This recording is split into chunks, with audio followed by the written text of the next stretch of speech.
Hi everyone, welcome back to Hope and Coffee. I'm Hope, with me is my coffee, and today we are talking about the emo music revival.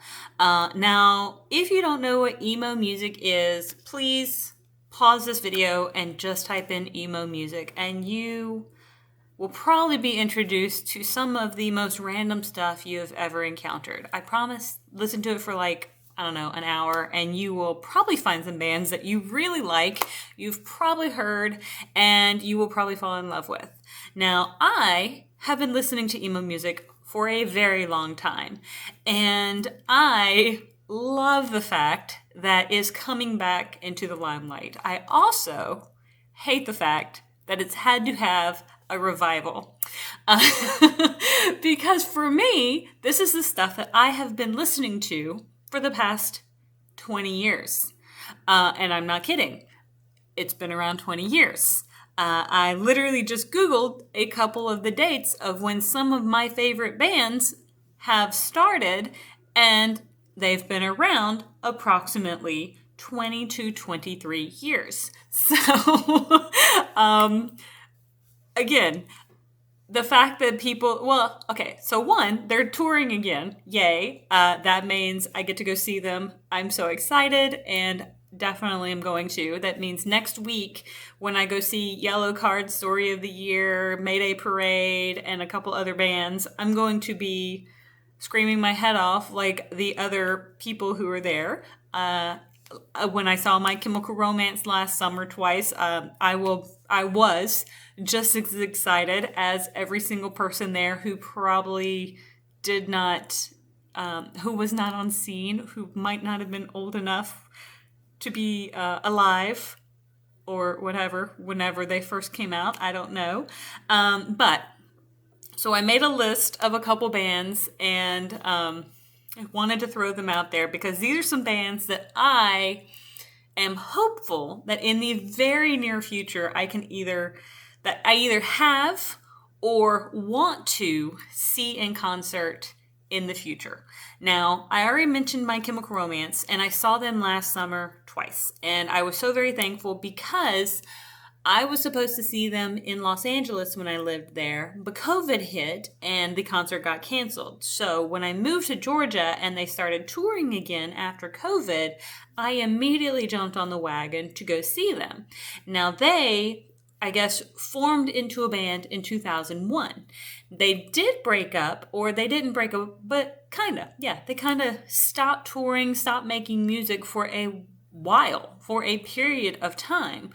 But then they kind of got back together, and so as of 2001, they were a band, and as of recently, they were touring. So that is super exciting for me.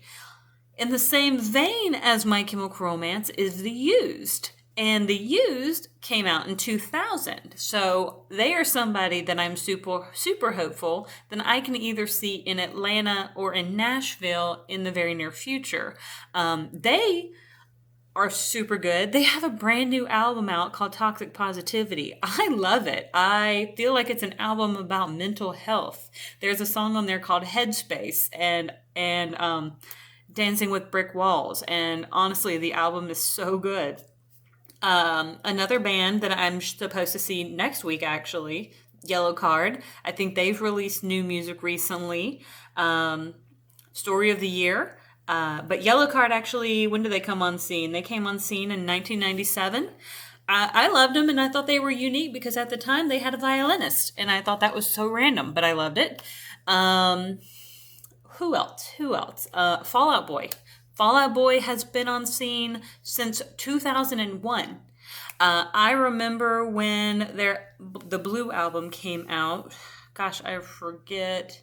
It must have been 2001, but the reason I remember that album is because I had a crush on a guy named Kyle, and he kind of looked like Rufio from the movie Hook, but I remember he had kind of a garage band with some friends, and he was singing in the garage band Where Is Your Boy Tonight by Fall Out Boy, and I really kind of got into Fall Out Boy because of that song, and I got to go to Warped Tour that year, and got to see like Flogging Molly, Early November, um, gosh, so many other people. There were like, I could probably, actually, I have a bag with a whole bunch of buttons on it that like probably represent 90% of the people that were there. Autopilot Off, I think, was there. Gosh, there were Newfound Glory. I think they were there. But anyway, tons of people, tons of people. But I just found a love for emo music during kind of that phase of my life. And they say that the music that we listen to in kind of high school and college is the music that we kind of continue to listen to, because those are our primitive years. Those are the years that we kind of start to find ourselves, and we really start to establish who we are, the things we like, and the things we perceive as our own. And I can really kind of buy into that, because that is the music that I still love, but it's also kind of, I don't know, it is kind of lasting. Like, I don't want to say it's like the Bon Jovi, but it does have a lastability. Like, Fall Out Boy does kind of have a lastability. Hey, Taking Back Sunday has some new music out right now. So if you don't know of them, please check them out. All Time Low is constantly putting out new music. I mean, they just recently put out a new album, gosh, within the past couple months, and it's an awesome album. Like, I was listening to it on repeat when I was moving back in April, because there was a song called Calm Down that I was freaking out about my move, because I didn't know if I was making the right decision and all that sort of stuff. And it was a great song to help kind of mimic all the thoughts that were going on in my head. But that's the great thing about emo music for me, is emo music is kind of that emotional music to almost catchy, dancey sort of vibe, sort of rhythm. It has a lot of feeling and emotion behind it. There's usually some reason or some message that there's trying to get conveyed across. And that's what I love about it. So honestly, like, give yourself a break. Give yourself a chance to just find an emo band that you might like, because there's so many out there. You might be doing yourself a disservice by not checking it out. Like, I mean, look, country music's not really my thing. I grew up in the South. I grew up in Louisiana. I should be a country music girl. And honestly, I've listened to my share of classic country. It's fine.